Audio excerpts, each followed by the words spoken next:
Okay, welcome everybody. It's really exciting to see so many people joining today, and great to meet lots of new people. I went on a few podcasts over the Christmas periods, and lots of people have now connected with me off the back of those, and we're starting to build a lot of.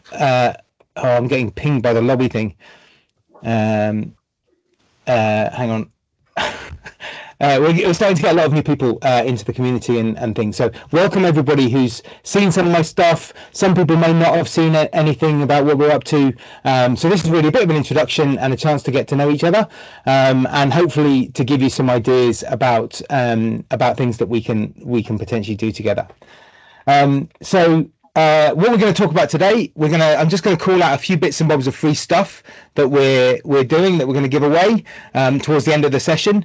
We're going to talk a little bit about projects and why they fail, and the kinds of things that people want a bit of help with, and things that people will have seen across lots of their companies that I see all over the place in lots of different organizations. We're going to get into some practical tips around prioritizing work, around improving communication, around keeping teams engaged. So we've got a few things that those of you that are familiar with my stuff might have seen before, but that a lot of people won't have seen. And we're going to talk a little bit about getting started on a kind of transformational. I don't necessarily want to use that word, but the idea of starting to use some of this stuff in your organizations. Then we'll get into a bit of free stuff. We've got a couple of cool things that we're going to give away, and then we'll do a Q&A. We'll keep about 10 or 15 minutes at the end for a Q&A for people who are joining. Okay, so the free stuff. Those of you that have seen what we're up to, obviously the book is out and has been out now for about a year. Actually, the book itself. This is my little copy with all my notes in it. And the audiobook was launched just before Christmas. And so what we're actually going to do, it's available on all the platforms, but we've invested in this thing called Book Funnel. And what that does is it allows people to download a free copy. So if you, at the end of the call, we're going to share a link with everybody, and you can log into that link, and you can either buy it on one of those other platforms if you've already got that installed on your phone, or however you listen to the stuff. But also, if you don't want to spend the money, you can get a free copy just by uploading your email address into BookFunnel there. I would ask, if anybody does take a free copy, please do leave a review somewhere, because that's one of the things that we're trying to achieve is get a lot of reviews of the book. But we also have another free thing, which is the community. So Lindsay, who's my colleague, who joined just in the summer last year, is going to be setting up some calls with people, and we'd like to have a chat with people here about what's going on in your organizations and whether there's anything that we could do to help. So there's a QR code which will be throughout the webinar, and if you scan that QR code, her diary will pop up, and you can just book in like a 15-minute call whenever suits you. And we'd love as many people as possible to book into that. And what we're going to do to encourage you a bit is we've got access to the IPM community, which we normally charge $20 a month for, but we'll give you a full year's access for free once you've spoken to Lindsay and have a bit of a chat with her. So the community itself is quite a cool thing. What we did actually is we recorded the whole of the 2-day training course the first time I ran it, and so you've actually got all these videos of me kind of delivering the training and talking about things. It's all there, and it's got transcripts and things like that with it, and you can work through that at your own pace, as much or as little as you want. We've also got kind of community stuff in there, and calendar and members and things like that. So it's a really nice resource, and there's loads of good other stuff around some of the PMI's power skills, methodologies, all my podcast appearance, some of my career tips and things if anybody wants to have a successful career or more successful career. There's some nice stuff in there. So yeah, book in with Lindsay as we go through, and then you'll get access to the community there. Okay, so let's get into some real stuff. Actually, because the reason for having the call is we're very prevalent now across Ireland. We've got lots of organisations that we're working with, and we're growing with some of the biggest organisations in Ireland. So we want everyone in Ireland to come on the training course. We're also starting to expand out into the UK and into North America. So we're looking for a small number of companies in each of those areas that we're going to start to work with, perhaps get an introduction to the head of learning development, or into your sort of project teams, and start to work with some organizations out there. So where do projects fail? And what goes on? A lot of the things I've been running the training course now for just over 2 years. We did the first one back in September 2022. And what I hear over and over again from people across all organisations that we work with is that they're very often overwhelmed. You've got work coming at you from all different directions. Sometimes, particularly new members coming in, and particularly with remote teams, you end up with disengaged team members or people who are struggling to engage with the project particularly well. And there's always this problem of people who aren't allocated to the project, and how they get engaged in what's going on. Lots and lots of pressure from stakeholders to get things done, and sometimes that's quite structured, and sometimes it's coming from all different directions as well.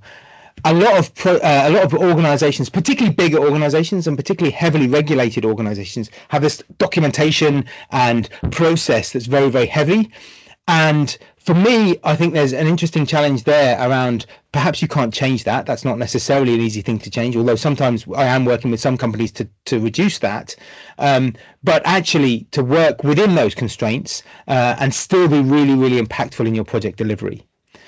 Some people are finding themselves in this horrible place, change request purgatory, where they've got projects where things have been signed off and lots of things changing. Working on the wrong things, working on what we're going to talk about a little while about prioritization, and that's the core of a lot of the things that we talk about. But a lot of people are working on high effort, low value things, and we really need to be working on high value, low effort things, and making the things that are high effort lower effort. Misaligned expectations is a huge piece around what someone else thinks they're getting or want, and what you're actually delivering, and understanding how to deal with that situation. A lot of people are in this kind of firefighting mode of managing issues as opposed to managing risks up front. And there's a special superpower that I talk about in the training course and in the book, which is risk-based contingency, which doesn't sound very sexy, but when you actually understand it, and we won't have time to go into it on the call, but when you actually understand it, it's like a superpower for all project managers. Lots of people on different pages, different understandings of what's going on, unrealistic expectations, and then the problem of inflated estimates, and having to hide the fact that stuff might go wrong in your estimates for your teams. So these are all things that I see all over the place, in all kinds of organizations, and they're all things that I think we can think about and do things about, and help us to be a bit more effective. We won't have time now to go through all of them, but we're going to touch on a few of them. So for me, the idea is, while I love the PMI, I think they're fantastic, and I was the project professional of the year in 2023 here in Ireland, and I work closely with them, and I do understand the value of frameworks like Prince 2 and Scrum and Kanban and large scale Scrum and SAFe and all of those different things. What I want my offering to be is much more about a toolbox of skills and approaches and ideas and tools that you can use immediately. You don't have to implement the whole of Prince 2 in your organization to be able to do a save workshop, for example, or you don't need to be doing quarterly planning sessions in scaled agile to be able to use lean coffee for a conversation, or planning poker as a way of estimating and having a good discussion about your estimates with your team. So the idea is that each of these things is useful in and of itself. And yes, they do come together in a useful framework around value and effort prioritization, but fundamentally each of the things should be useful to each person. And that's the way to think about it, is like a toolbox of ideas and tips and things that you can do. For those of you that have read the book, those of you that have listened to the audiobook, or come on the training course, you'll be familiar with the lenses of project management. And this is a really simple way of thinking about your projects, just to stand back and look at them and say, okay, what's going wrong, or what's going on in this project, and how am I making sure I don't miss anything? So the idea of the lenses is whenever you think about your project, just once or twice a week, stand back and think about it through each of these lenses. So time, when are things going to happen? Quality, how good are they going to be?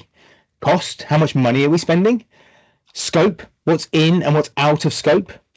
Risk, what could go wrong? And it's big and little brothers, assumptions, dependencies, and issues, and how are we managing that? Your team, how are we motivating them? How are we identifying the skills that they need and giving them the skills that they need? Your stakeholders, how are we getting them to buy into what's going on? How are we listening really, really well? Little tip, by the way, the best way to influence people is to listen to them.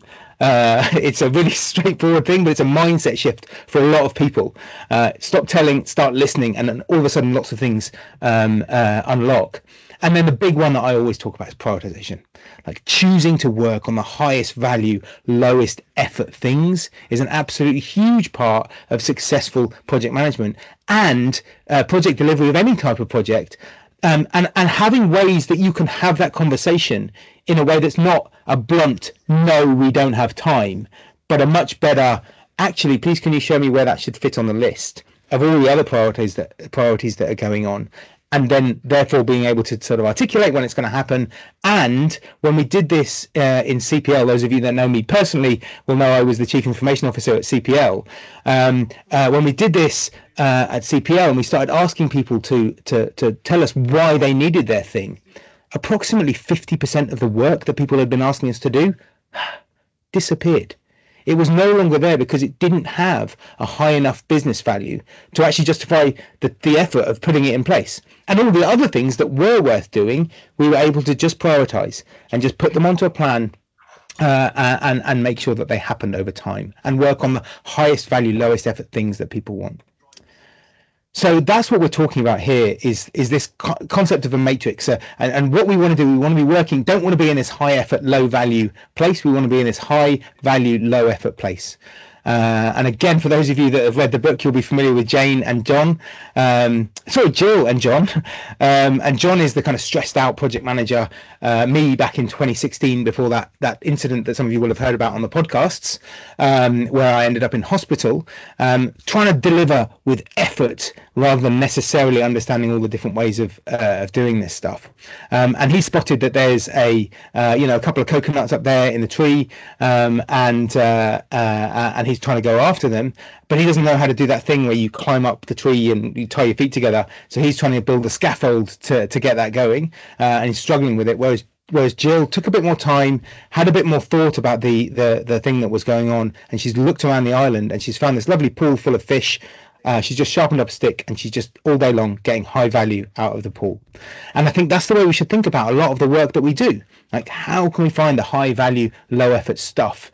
And one of the greatest, I kind of make the joke about the greatest project management gurus or management gurus of all time. I do a lecture with or a course through the Irish Management Institute here in Dublin.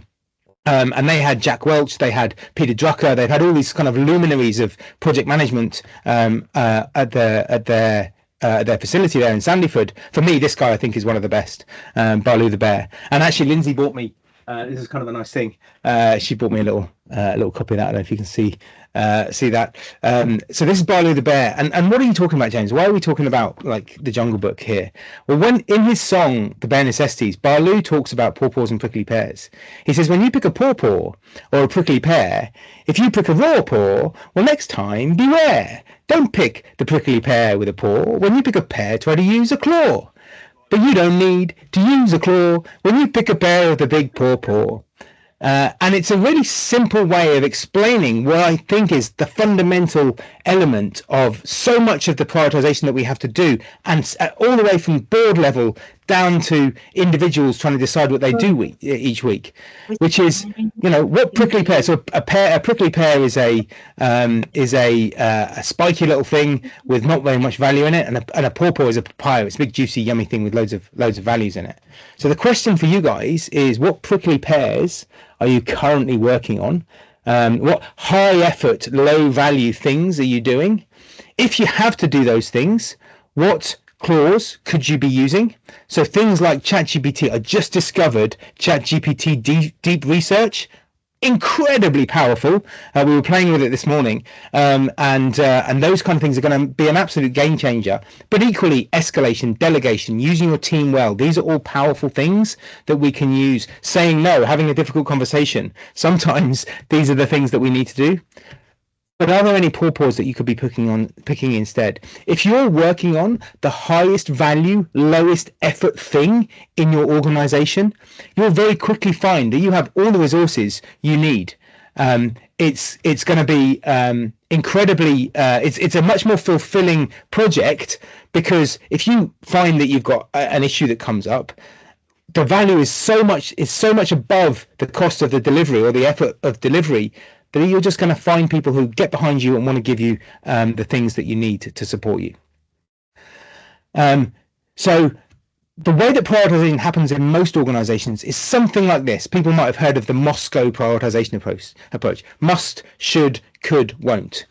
And the trouble with Moscow as a prioritization approach is that it just doesn't actually create any prioritization. So what happens is your stakeholders, when you ask them all the things that need to be included in the project, they've been there before. They're not idiots. And they know that if they don't call something a must, when it comes to the difficult conversation further down the line, things are going to get de-scoped. And anything that's a should, a could, and certainly anything that's a won't, is going to be deprioritized at some stage down the line. So they put everything that they want to get from the project into what I now call a bucket of must, which is just a whole big bucket of all the things that you have to deal with. And that's not prioritization at all. In fact, what you fail to do is any kind of prioritization. All you've done is create a big bucket of must. The problem with the bucket of must is you can always add stuff to the bucket of must. It doesn't cost you anything as a senior person, because all you're doing is kind of putting more and more pressure onto the team, and you don't see what needs to drop out of it. And that's why work can often feel like this, coming from all kinds of different directions. And one of the clients I'm working with, a big financial services institution here in Ireland, is looking at this from the perspective of all these must things, so much regulatory change and so much, so many different things, technology change, legacy, all of these things that they have to do. And the advice I've been giving them, and we've been working through, is just start with a prioritized list, right? So we've got this idea of crawl, walk, run, fly. So the first things first. Just have a prioritized list. What's number 1? What's number 2? What's number 3? What's number 4? What's number 5? And you can prioritize this in lots of different ways. You can use voting. You can use just get the boss to decide, or you can use what we're going to look at in a minute, which is value and effort. But the fundamental skill for this is no equals. The second you allow two things to be equal priority, you're not prioritizing. You're creating a bucket of must, and that is a simple mindset shift. But if you force your governance or your decision makers above you in the organization to call priority on things, then actually a lot of better behaviors are unlocked. So that's the first level, is just to make sure that you're really clear for your team or yourself or your company what the prioritized list is. The second thing then is if you use some estimation techniques like planning poker, and those of you that have been on the course will have seen the planning poker cards. I should have had these to hand, but these are the planning poker cards that we use, which is a really powerful way of estimating things and having a good discussion about what's in and out of the task. And you can then estimate things, because people are really bad at estimating, turns out. But you can estimate things much better. And then you can be really clear. You can say, we've got a capacity of 30 days in the team, but this is the limit on how much, this is the list of all the things we want to do. And therefore, these things are not going to happen in this period. And instead of saying no to things, all you say is, not in this period, or which of these things that we've got above the line needs to go below the line so that your thing can go above the line. And again, that's a brilliant way of going back to your stakeholders who are trying to stuff things into your bucket of must, and getting them to help you with prioritization, and maybe someone else's thing. Maybe they can help you get someone else's thing below the line, and you're under a lot of pressure, under a lot less pressure for your team.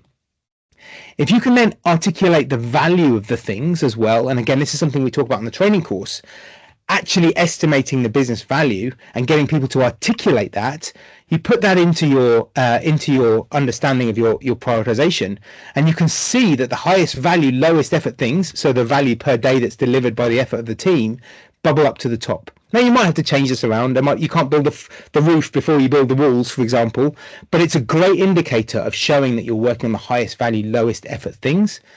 And you can also show what's not going to happen this period and what might need to happen next period. But here's the powerful thing. When you do this, you start to see the things. So let's say the cost of our resources is €1,000 per day. You start to see the things that are never worth doing. They're just not valuable enough to be worth the effort that our team are going to have to put in. And this is a brilliant way of explaining and articulating to your stakeholders what they can and shouldn't be doing. And these things, we found a lot of organizations working on a lot of things in this space. And when you start to take those out of your scope, that's really, really powerful and really useful for people. And the brilliant thing about this approach is that it works at all levels of the organization. This is how senior people in senior organizations in the C-suite and in boards talk about things. They talk about the cost and the value of each of the things that they're doing, and they make decisions based on that, or at least they should be. And the great thing is then you can also take that and do that within your projects further down as well. So you're having a more granular discussion about the highest value, lowest effort thing within your project, and all the way down. Some of you might have seen a little video that I shared on LinkedIn a little while ago about prioritization for myself as an individual and having this conversation with my boss. So this is a really powerful way of taking the work that's coming at you from all directions and far too much and turning it into something that's much more manageable. And guess what? For those of you that are agilists or know about Scrum, this is nothing more than a prioritized backlog from Scrum. Well, it's slightly more, right? We're actually putting value and effort against each of the things, but the core concept is the same thing, right? So this is a well understood thing across all industries. It's just using it effectively and making it transparent. So, the next thing I wanted to mention is this problem of how to empower your team. People might have heard me talk about the HIPPO, the highest paid person's opinion, which is an extremely dangerous thing in a lot of cases. I was in the CIO conference yesterday over in Carlton House, and I was chatting to one of the guys, and the question came up, like, how do I get my team to give me the good ideas? Right? Like, I'm pretty sure they know stuff, but they just don't tell me it. And the answer is, shut up. Like, it really is. Just stop talking. Get yourself out of the way. But that's actually a really hard thing to do if you're a senior person. And don't forget, those of us on the call with teams, it's not just the CEO or the CIO who's a hippo. We're the hippos as well in certain contexts. So people on our team may be quiet because they're leaving the answer to us to come up with. So how do you tame the hippo? Well, for me, I love the use of silent writing as a technique. So what we do on the course, we do silent writing. So we say, guys, what tasks need to be included on this project? Or what could go wrong? What are the risks? And then you say, okay, now here's some post-it notes and a pen, and no talking, no copying. It's exam conditions. And actually go around and invigilate the thing, and everybody writes down their ideas. And all of a sudden, once the ideas are on a post-it note, they're safe, they're physical, they're in the room, they can't go anywhere. And then you can do something like affinity clustering to gather them all together. So what I'm going to ask you to do, because we're going to stop and start a discussion in a few minutes, I'm going to ask everybody in the call to write a question about this kind of stuff or anything else into the chat and get ready. You don't have to hit send. In fact, I'd rather you didn't hit send now, but just write down one question that you would like us to talk about in the Q&A at the end of the call in a few minutes. Okay, and then you can gather all those together, do an affinity cluster, and then you can do prioritization using voting, or like I say, with the value and effort, and all of a sudden you've got that wonderful thing, a prioritized list that people can then use to go forth and execute. And you turn that into your project plan or your risk log, and off you go. Okay, and you've brought in from everybody involved, whether it's the team, your stakeholders, whoever, and you're much more set up for success. So I'm just gonna finish the this part of the call with just the idea of how do you empower your team? How do you build an impactful team? And this is something that I did when I was at CPL. And when I joined, I was massively, just as busy as everybody else. Lots and lots, 3 deep in the diary, all of those things going on. And actually, after 2.5 years, I went down to a 4-day week because we had built an amazing team of people who could do amazing things. And this is how I thought about it. So those of you that have read the 7 Habits of Highly Effective People might be familiar with this, the Eisenhower matrix that Stephen Covey talks about. This is a different matrix. This is importance and urgency. And what Stephen Covey says is if something is important and urgent, you should do it. You should do it now. If something is important and not urgent, you should decide when you're going to do it. If something is not urgent or important, you should delete it. Don't do it. It's not urgent or important. And if something is urgent and not important, you should delegate it to someone on your team. And I disagree. I disagree with 3/4 of this. I think broadly speaking, it's an interesting angle, but I think we can do better than that as leaders and as managers in our teams. So for me, and those of you that have read the book will be familiar with this. So we've come up with the Luton Matrix, which I don't know if it's going to gain traction or not. We'll see. But I think it's a useful way to think about it for those of us that want to build impactful teams. And it's the same matrix: high and low importance and high and low urgency. But this time, I'm going to talk about what I do as a leader in each of those scenarios. So if I've got something that's important and urgent, my first thought is not, can I do it? I've got a team. Can they do it? That's the whole thing, right? We're leaders in a team. We're building an impactful team. So who have I got on my team who can do that thing? Now, if I can't delegate it at that stage, I'm going to do it. It's an important, urgent thing. But I'm also going to take a note. I'm going to say, hang on. How can I get my team into a place, or someone on my team into a place where they could be able to do this thing at some point in the future? And then it goes into maybe the agenda for my one-to-one with that person, or maybe onto a little coaching thing that I'm going to do later on in the week, or a training plan that I'm going to put in place for that person if it's a bigger thing, right? So the idea is that you're constantly looking for ways of bringing your team into the important stuff, right? Because all this low important stuff is going to be done by the AI very, very soon, if it's not already being done in your organizations. The second thing, if it's important and not urgent, same thing. Can I delegate it? Right? But this time it's different. I've got time. It's not urgent. So now I'm going to sit with my team member and I'm going to show them how I would do it, and talk to them and get maybe show them, and then they show me, and then they go off and do it themselves. And you start to build that coach and train and delegate piece into your overall approach. And the other thing I'd say here is it's not about diarizing it. This is where you want to play. All your time, 100% of your time should be in this high importance, low urgency space. Urgency is bad. Let's get rid of all the urgency. We don't want it. It doesn't add value. What we want is importance. I agree with Stephen Covey that if it's not important or urgent, delete it. But here's the thing. Why is he telling us to delegate unimportant rubbish to our team just because it's urgent? We have to stop that. We have to go and have the difficult conversation. We need to go and find the person who's putting all that urgency into our world and talk to them about it. Now, if you find out when you talk to them that it's actually important, that's okay. You can delegate it then. But if you still think it's not important, then you need to use some of these techniques that we've just talked about prioritization and where does it fit in against everything else, to go and have a tough conversation. Okay. So I said I would use about half an hour of the call for a bit of an overview of some of these useful things. Hopefully that's been useful to people. So I'm going to give you some free stuff for staying this long. So we've got 92 people in the call, which is amazing.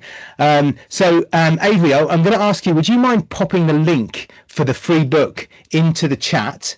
And people can, there it is, and people can then go on and they can either go and buy the book themselves, and there's links to Amazon, those kinds of things, or if you go onto BookFunnel, you can download it for free and you can listen to me talk about this stuff. I think it's about 7 hours long if you want to. It's great for when you're hiking or commuting. I like to go out for walks in the evening and this kind of thing.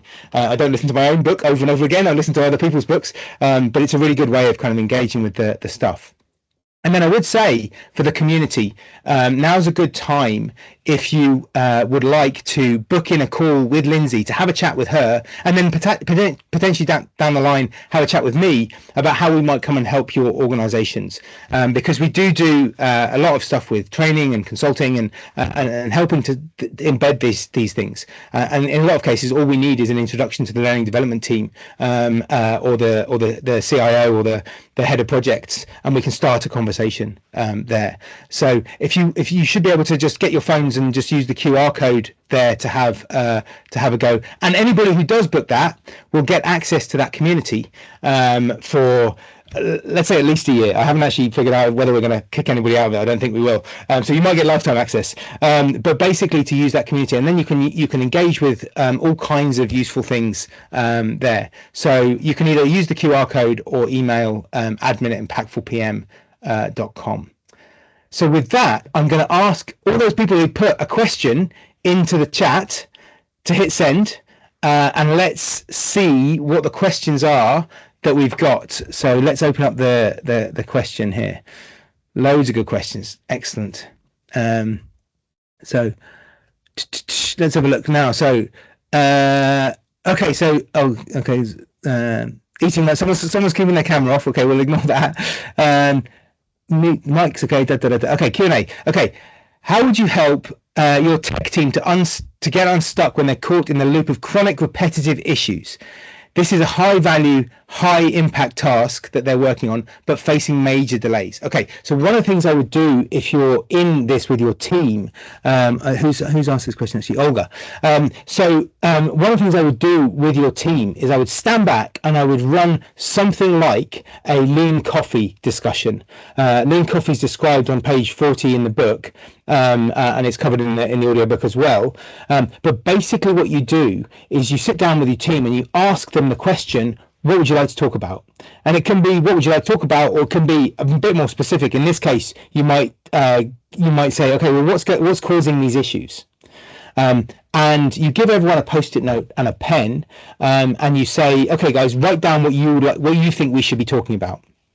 Let's say you've got 10 or 15 people in the room. Those people then write down what they think is the crucial, element towards whatever question you've described, you've directed them.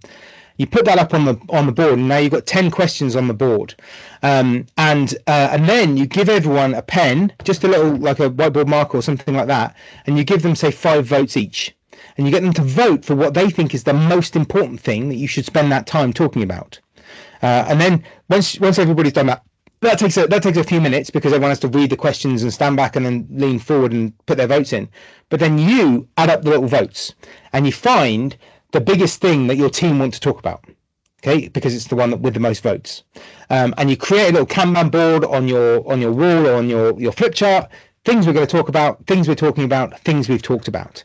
And then you move the first one across and you set a timer for 5 minutes or something more specific like this. You might give it 7 or 10 minutes where you're going to get into a bit more of a detailed conversation. Set the timer, and then whoever asks the question introduces the topic. So they might say, oh, communication with the test team is really awful and da-da-da, whatever the thing is, right? And you start to get into that, and you would then facilitate a discussion. Okay, how might we improve that thing? Or, start to probe and give people ideas and opportunities about it. You talk about that for the period, let's say it's 7 minutes. And then at some point, the timer will go off. And at that point in time, everybody votes. Keep talking about this thing. Not sure, move on to the next thing. So you use the kind of Roman gladiator style voting approach, and the majority rules, right? So you as the facilitator, you just say, okay, looks like people want to keep talking about this. Let's keep talking. And so then you set the timer again and you go again and you keep going. And then when the timer goes off again, everyone votes. And after 2 or 3 goes at this, sometimes 1, then you'll move on to the next topic. And then you take that one across from your Kanban board.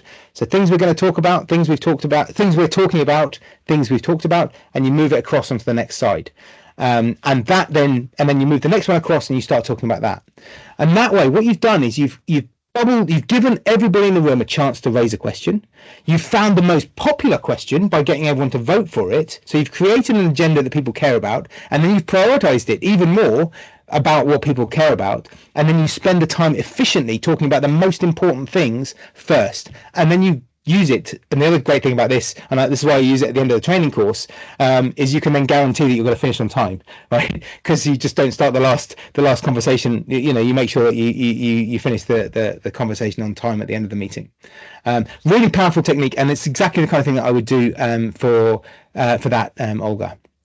Okay, next question. Templates, filters to help prioritize projects, not weighted for urgency. Okay, so yeah, if you ignore urgency, I would use something like Trello, like projectmanagement.com. Jira can do this. Monday.com is very good as well. That's what we used in CPL. And you use that as your priorities list, but you can just do it in a spreadsheet or on post-it notes on the wall.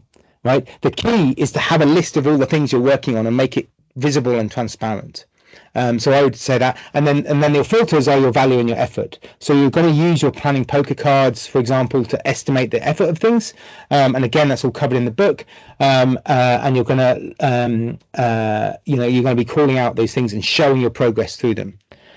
So then Martina has asked, what's the best way to start in order to get all work listed in order to prioritize? Just that, right? So you get your team together, and we did this with a big insurance company here recently in Ireland. Get your team together and just say, guys, silent writing on post-it notes, what are all the things you're working on, right? And just get them to write them all down. And all of a sudden, again, after 5 or 10 minutes, you've now got visibility of it. And you can take all those things and just add them onto a spreadsheet or stick them into Monday.com or Trello and start to work through. And it's incredibly simple when you just start doing it. And then everybody's got visibility of what's going on and you can see the thing.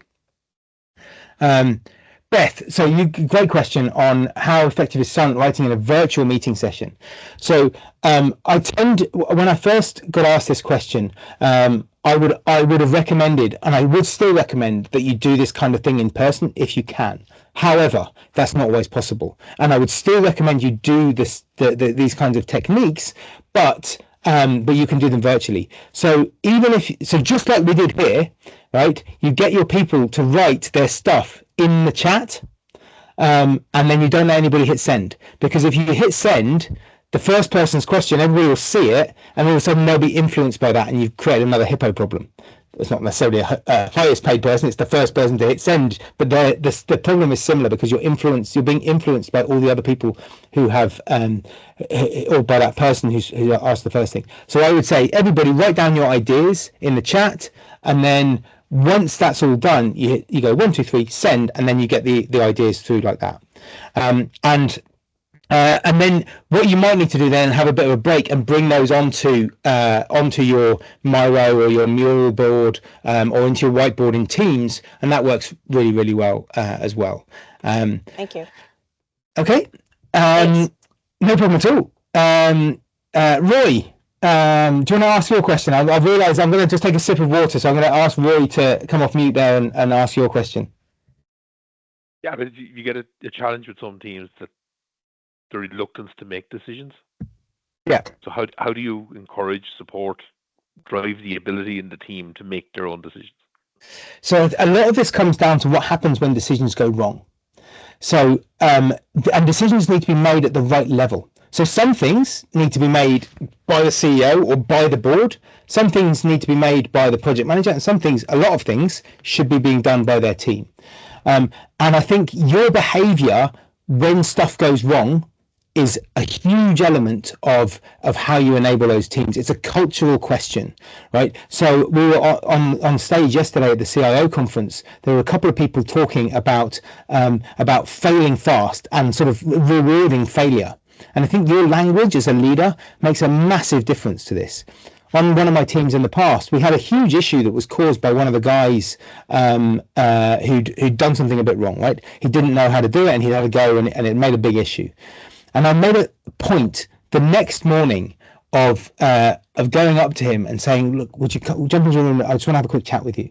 He thought he was about to get told off, but actually he wasn't at all. I just said to him, do you know what? Thank you very much. What you did yesterday, when you noticed that there was a problem, was that you asked for help, right? And you spotted that there was a challenge, and that was the right thing to do. He didn't need me to tell him that he'd done something wrong. He knew that, and he knew that he was going to learn and for the next time and ask for help the next time. So your language matters. Things like encouraging people to ask for help if they need it, and helping them to work through the way that you go about making decisions. Right? I think that's a hugely powerful way of doing it. And you can always flip it around, and you can give a bit of extra power to their decision as well. So you can say, well, what do you think? I agree. Great, right? And do that for a few months, and then they'll start, and then they'll start to get the picture that okay, I get it. Right? What do I think? Yeah, okay, let's just do it. Helpful? Yeah, I mean, it's usually more of a cultural thing in the organization you're working in, as I've come across the people. Usually not with teams I've been in, because I follow what you said. I've never had a problem on a project that was caused by people making decisions. It's usually caused by people not making decisions. So that's the interesting thing. Like, culture is just behavior times a million, right? All it is behavior multiplied out lots and lots of times. And the interesting thing about behavior is you can change it. Right? You can change it in yourself, you can change it as an individual, but you can also change it within your team. And once you change the culture in a team, it starts to spread around the rest of the organization. So one of the things I like to talk about is that culture it definitely does come from the top, so the CEO and the head of HR. But here's the interesting thing. All of your organizations have got these wonderful, core values and things like that people shine down and give the culture that arguably the company would like to portray. And what happens is somewhere down you bump into a stressed out John from my book, or me back in 2016, who's not behaving well. They're too stressed, and they're shouting at people or whatever. The thing for you is to reach around that, and it's like a light that's shining down from the top. Reach around that person, grab hold of those core values, and you start talking about them. Right? We talk about empowerment. Okay, so I'm going to empower my team. We talk about work-life balance. So I'm going to give my team work-life balance. And if everybody in the organization does that, then eventually John will get less stressed, and maybe he'll get a chance to come out of that situation.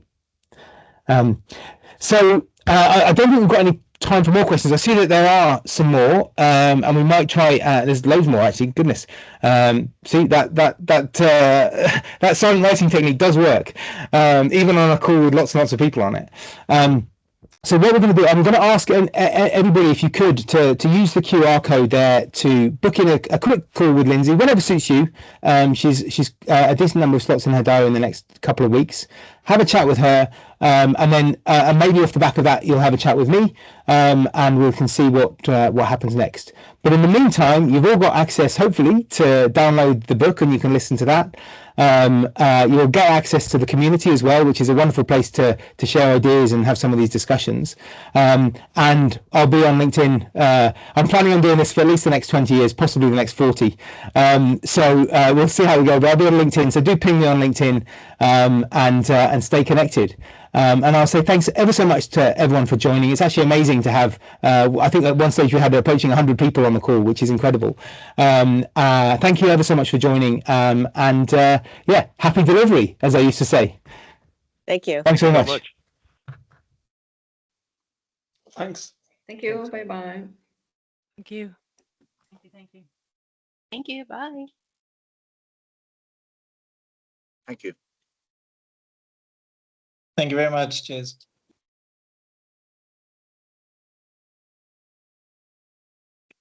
Thanks, James. Thanks, guys.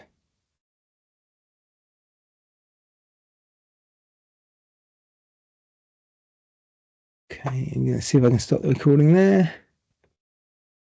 Stop recording. Sounds like you